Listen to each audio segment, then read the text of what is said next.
రచ్చబండ దగ్గర చంచలమ్మ గారి కోసం అందరూ ఎదురు చూస్తూ ఉంటారు. ఇక సింధూర వాళ్ళ అమ్మ నాన్న అయితే కంగారు పడుతూ ఉంటారు. అది చూసి విజయమ్మ అయితే మీరేమీ కంగారు పడకండి, మీకు నేనున్నాను, ధైర్యంగా ఉండండి అని చెప్పి అంటుంది.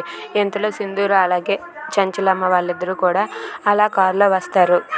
వచ్చాక చంచలమ్మ సింధూరాని రచ్చబండ తీర్పు కుర్చీలో కూర్చోబెడుతుంది. దాంతో కూర్చోబెట్టేసి వెళ్ళిపోతూ ఉంటే సింధూర అయితే అత్తమ్మ ఏంటి అత్తమ్మ ఇక్కడ కూర్చోవలసింది మీరు కదా అని చెప్పి అంటూ ఉంటుంది. దాంతో చంచలమ్మ అయితే లేదు, నువ్వు ఈరోజు తీర్పు చెప్పు, నువ్వు ఈ తీర్పు చెప్పేంత వరకు నేను కూడా అందరితో సమానమే, నేను అత్తగారని మర్చిపో, నీ తీర్పుని నువ్వు చెప్పు, ఎటువైపు న్యాయం ఉంటే అటే చెప్పు అని చెప్పి అంటూ ఉంటుంది. ఇక అక్కడ ఉన్న విజయమ్మ వాళ్ళైతే ఆ మాటలన్నీ విని అలా చూస్తూ ఉంటారు. ఇక చంచలమ్మ అందరితో పాటు కలిసి నిలబడితే అది చూసి విజయమ్మ అయితే ఏంటి బాగానే బుజ్జగిస్తున్నావు, మీ కోడలకు బాగానే చెప్పావు, మీ కోడలు ఇప్పుడు ఏం తీర్పు చెప్తుందో చూద్దామని చెప్పి విజయమ్మ అంటూ ఉంటుంది. Thanks for watching friends, please subscribe.